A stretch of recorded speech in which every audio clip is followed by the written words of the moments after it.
What's your favorite video game, and like why is it your favorite video game? My favorite video game is Shenmue on the Dreamcast. I have it prominently displayed around this room. The reason why I think Shenmue is such a fantastic game, and part of the reason why it has such a cult following, is because it's more than just what a video game typically would be. It's not just, you know, Call of Duty or anything. It's got a real story, and I think it appeals to you in the same way that other art forms would, a novel or a painting or whatever. I think it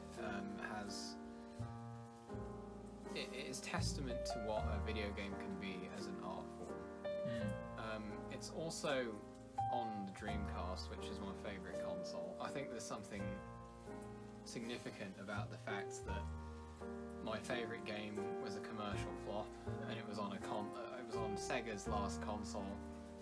I think there's something significant about, you know, what we're doing in this film, and that's my favourite game.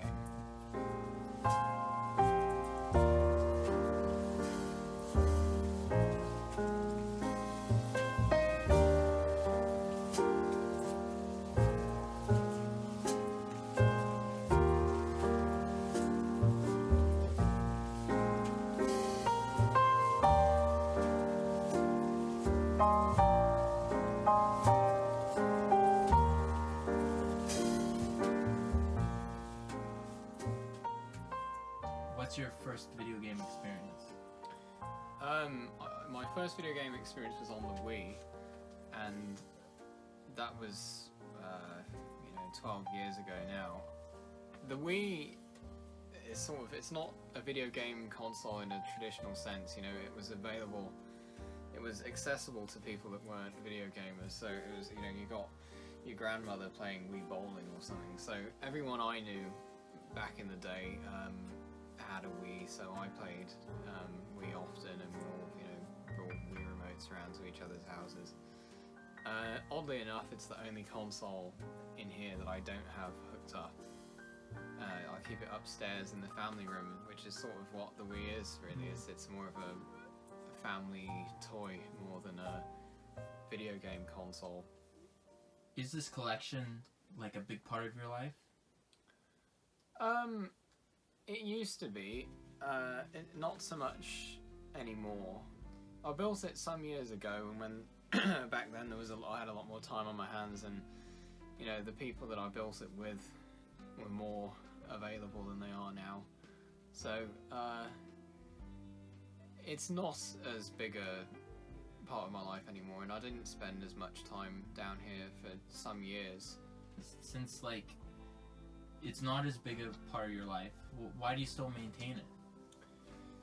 Well, I think it says something about the person that has it. Now, I do love, you know, the history of video games and the history of video game consoles and hardware, but at times I'm not really engaging with that. So what this game room really is something interesting about me. There's this British cabinet minister who used to have a tarantula in his office. I think this is my equivalent to that. It's something, an interesting footnote to me. I remember every console. I remember how I got each console, and I remember who gave it to me or who I was with when I got it. I used to have a friend who was the Atari guy. I used to have a friend who was the Nintendo guy. Now I've got more consoles than both of them combined, and I have most of their old collections. So I think this collection, my collection, pays homage to all those that were here when I built it, when we were all collecting, but also to anyone who's been down here back then or any time since. So it's kind of like a collection of, like, memories as well. Definitely, because a lot of this stuff I see, you know, one of the Ataris, and I remember who gave it to me, and I remember, you know, the circumstances in which that transaction occurred. That's really cool. It's like a huge, like history room. That's really cool. Yeah.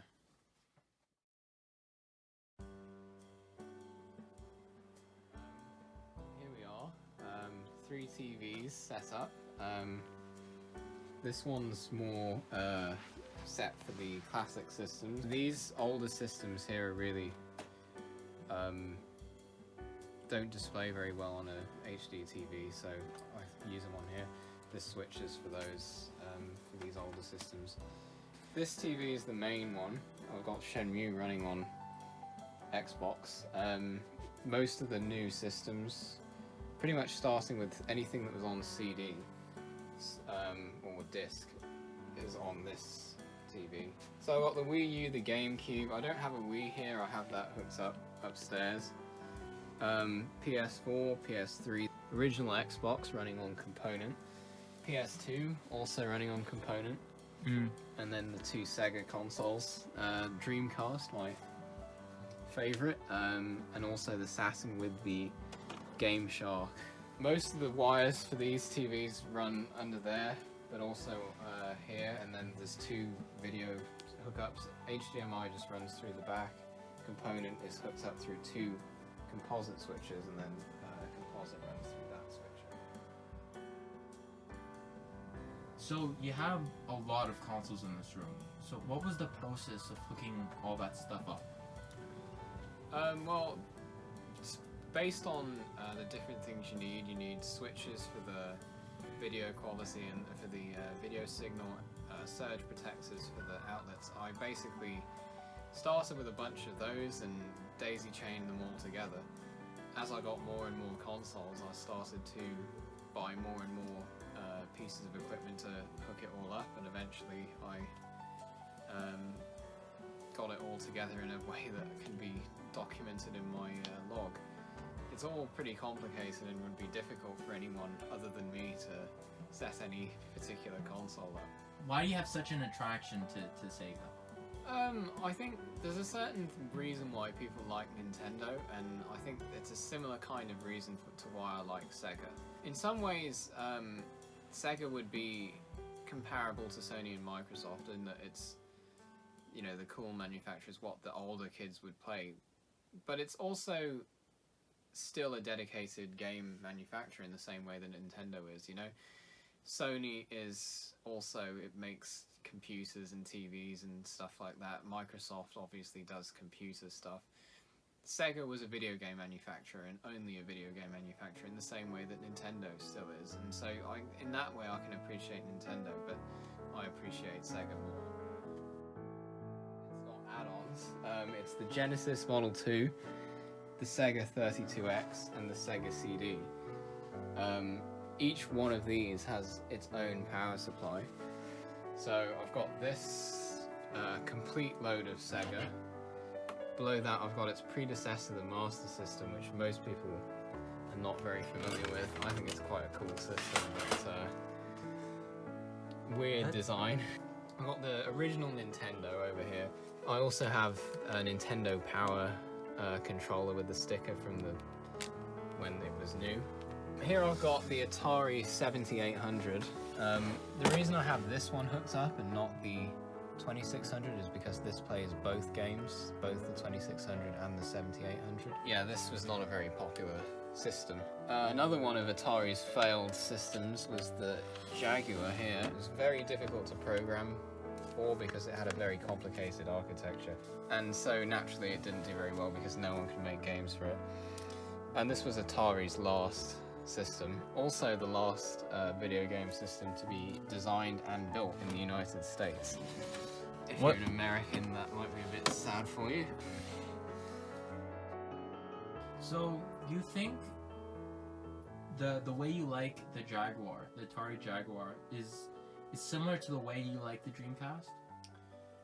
I think there probably is something in that.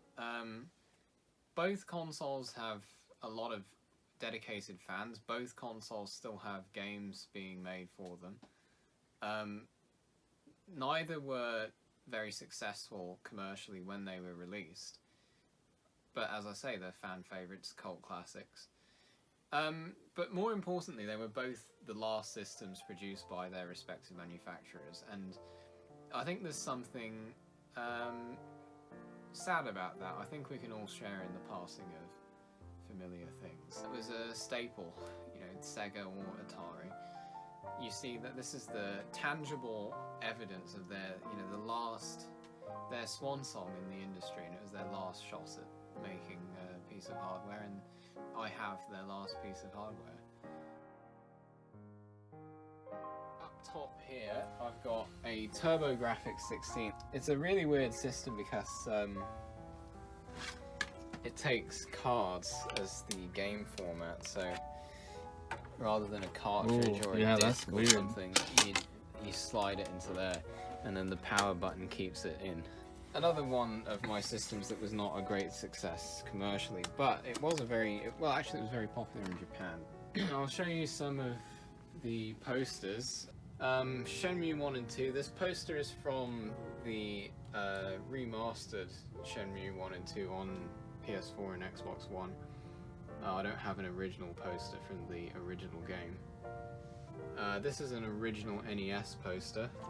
You can tell it's Canadian because it has the French Coca-Cola sign. That's significant because a lot of people drink Coca-Cola down here and spill it on my carpets. This is the map of GTA 5, which is convenient if you happen to be sitting there. You can refer to the map. Yeah, you could if be you are playing GTA 5, you can refer to the map. On the 360, you know? Yeah, but I mean the map's the same on the PS4 as well. Yeah. Has other people contributed to this collection? A great deal of this is not something that I bought myself. A lot of the consoles I have were given to me by friends, partly because they knew I was building this collection. Lots of the posters on the walls, the signs, a lot of those were gifts from people.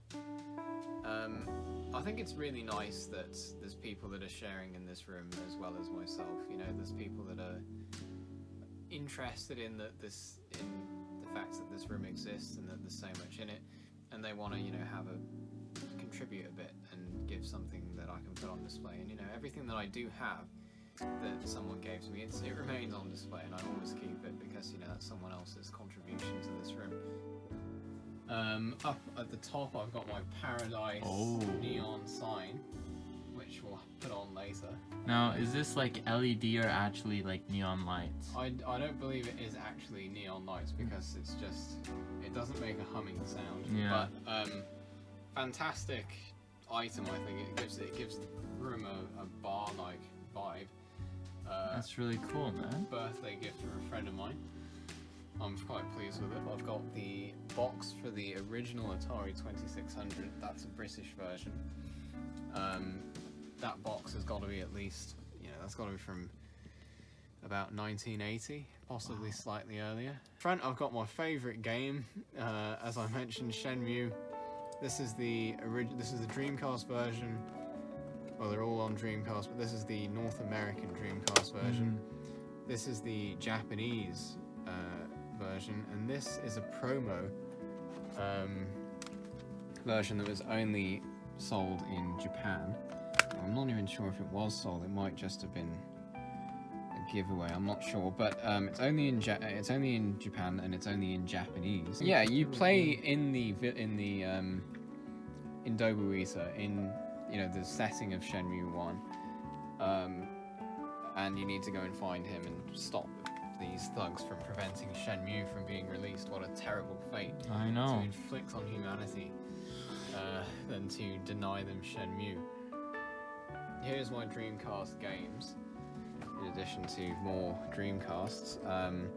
These are the North American ones. I've got some of the main popular ones. I've got Choo Choo Rocket and Crazy Taxi, Sonic Adventure 1 and 2. And then here I've got the Japanese games. I've also got Alien Force Online, and this is significant because, well, one, it's online multiplayer, and for that you need your microphone, which plugs into the second port on your controller.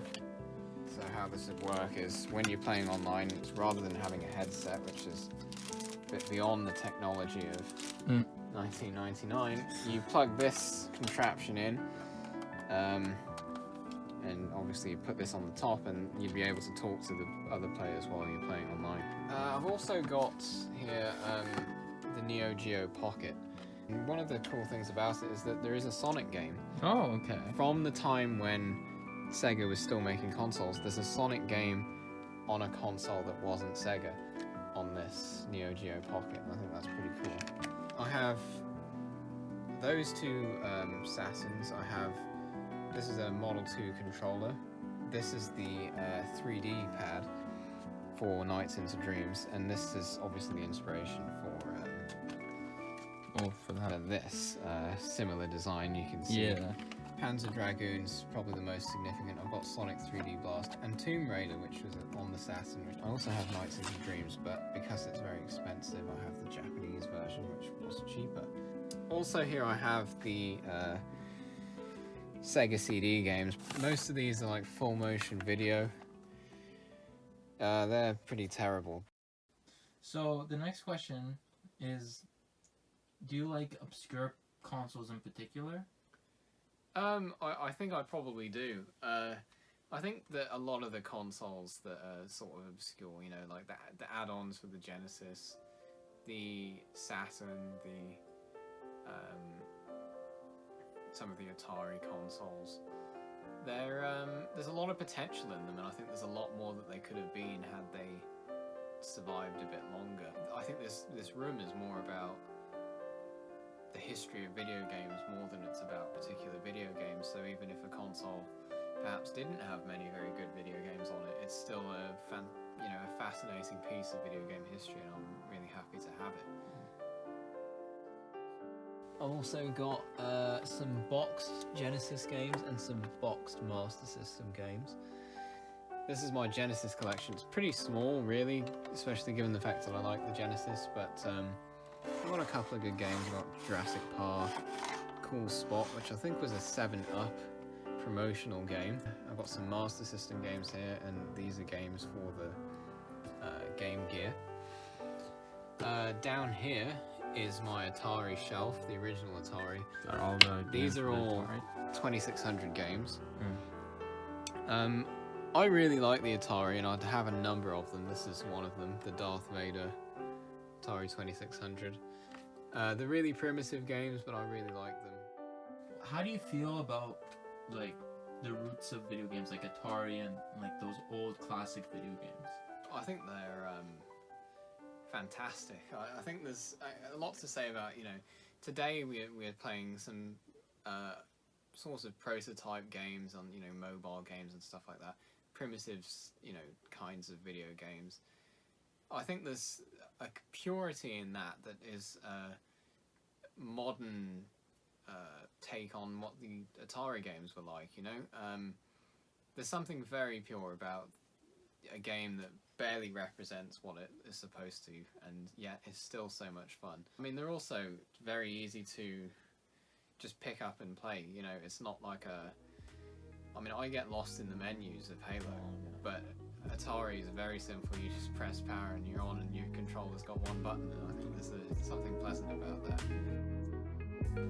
Down at the bottom here, I've got many different systems games here. I've got Intellivision games in the box. These are about 40 years old. So these are my loose Jaguar game. Here is, I believe, Intellivision games. Here I've got the ColecoVision games. And these are both competitors to the original Atari. Both weren't very successful. Here I've got a Lynx game. Now, Atari used to name all their systems after cats, and this is the Lynx. This is their handheld. Yeah, I've got a nice carrying case for. Here it is. I don't know, this to show just how big this is. I mean, compare it to, say, a PSP. It's a fairly large system. Here I've got the Wii U box from my Wii U that I bought new, and also a woodworked mushroom. Below I've got Yoshi and my Wii stuff. Now, the Wii is the first system I ever owned, as I mentioned. I've got quite a lot of big library of games, although nothing that's incredibly special. This is my N64 collection. I've got games stacked into the back. and I also have a purple see-through controller. I've got a purple GameCube, the proper purple lunchbox GameCube with a controller. I've got my Game Boy Advance games here, and original Game Boy game here. 2 Game Boy Advance SPs, and then my GameCube games in the back. Down here I've got the box for my original Nintendo. With the zapper, I have the orange one hooked up to Duck Hunt, but I have the original grey one here. I've got a pretty big NES collection and some pretty good games. Down below, I've got a couple of consoles. I've got the Famicom, which was the NES in Japan, and I have the Super Famicom, which is the SNES in Japan. These are my Super Nintendo games. I've got a few more. You know, I've got the usual like Super Mario All-Stars, Super Mario World. This is mostly the newest stuff, is Xbox and PlayStation. I've got my new PS4 box, unfortunately with Fortnite on it. The only reason I bought that one was because it was cheaper than the regular one. So why did you get the PS4 then? For Shenmue. Shenmue? 3. Oh, they get the third one, right? Yeah, which I have the Kickstarter backers Oh, wow. sleeve thing, as well as the box that it came to me in. That's really cool. Only cost me $100 in 2015 to do that. I've got 2 PS2s in the back, the Slims. I have the fat one hooked up. I've got the one in silver and one in black. And then here, with a bunch of stickers on it, I have a PS1, the later model. Below I've got my PS4 games, very small collection because I only just got the PS4. Below I've got a PS3 box. I've got the games in the corner. I normally get if it's a multi-plat, I'll get it on 360. Oh. So pretty much all the games are exclusive Sony's titles, with the exception of Lego Batman. And then below I've got an original Xbox box and an original Xbox controller. This is the one from launch, the Duke. Here are my games. I have such classics as the Burger King games, Pocket Bike Racer. Now what's cool about this is it's got the 360 branding, but it works on the original Xbox and the 360. Oh, that's cool. So, do a lot of games have that, or is this like the only one you know? I'm only aware of 3, and they're all the Burger King games. Here's the other one, big bumping. What's your favorite video game console? Well, I have a very easy answer to that, but I think there's worth mentioning a few others that I also like. I think the Xbox 360 is a fantastic console. I play a lot of 360 and I have a lot of games for it. I think of the modern era, it's my favourite video game console. I also really like the N64. Not really for the traditional Nintendo games, but mostly for stuff like GoldenEye and things like that. The things that it was a pioneer for, I really like the N64. I love the NES. I really like the 8-bit style, and I also like the gameplay that you get, side scrollers and stuff like that. I think are really good, fun game. I really like the Genesis. You know, it's Sega, but also I really like of the 16-bit generation. I think the Genesis was the best, and I think it's a really good console. But overall, my favourite console, and it's strange really that it's a modern one, is the Dreamcast, and you know, nothing could beat that for me, I don't think.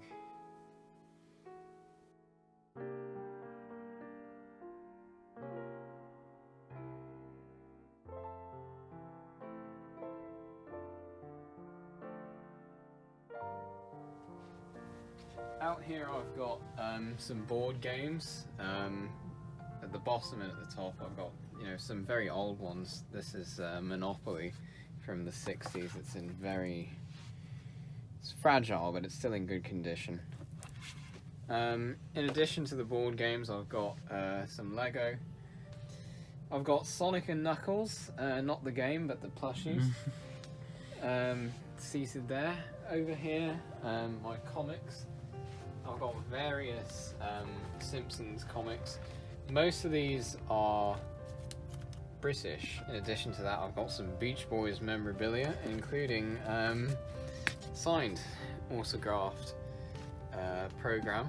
Below here, I've got many cables from all the systems. I've got Nintendo, Sega, the lot, because I've got a lot of stuff that isn't hooked up. Over here, I've got a modest VHS tape collection, pride of which is my Bond stuff. Oh, the classic Bond right there. I've also got the Bond gift set here with the first 3.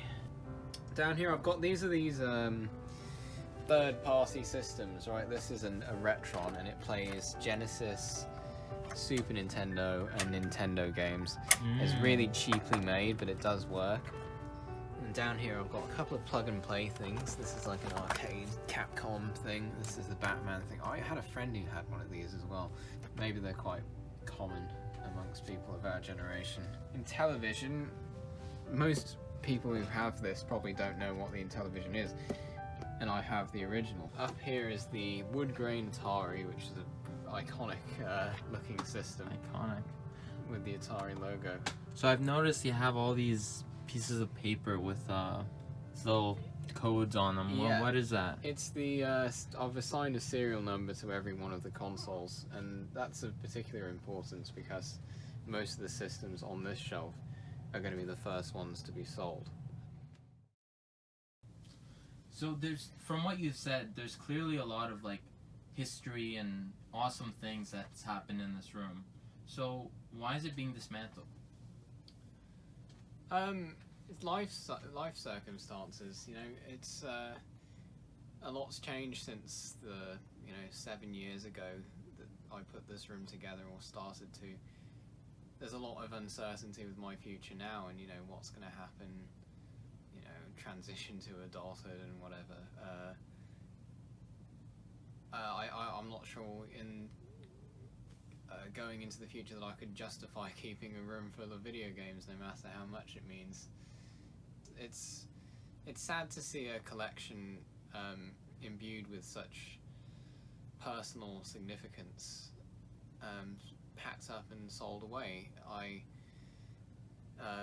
wanted to do this film so that we could, give the game room the goodbye that it deserves, for myself and anyone else that has enjoyed, being here. So this film is the last chance to show the game room in its entirety and take a snapshot of what my feelings about this room are, and to see what this room once was, because in the time to come it will soon be much less than what it once was.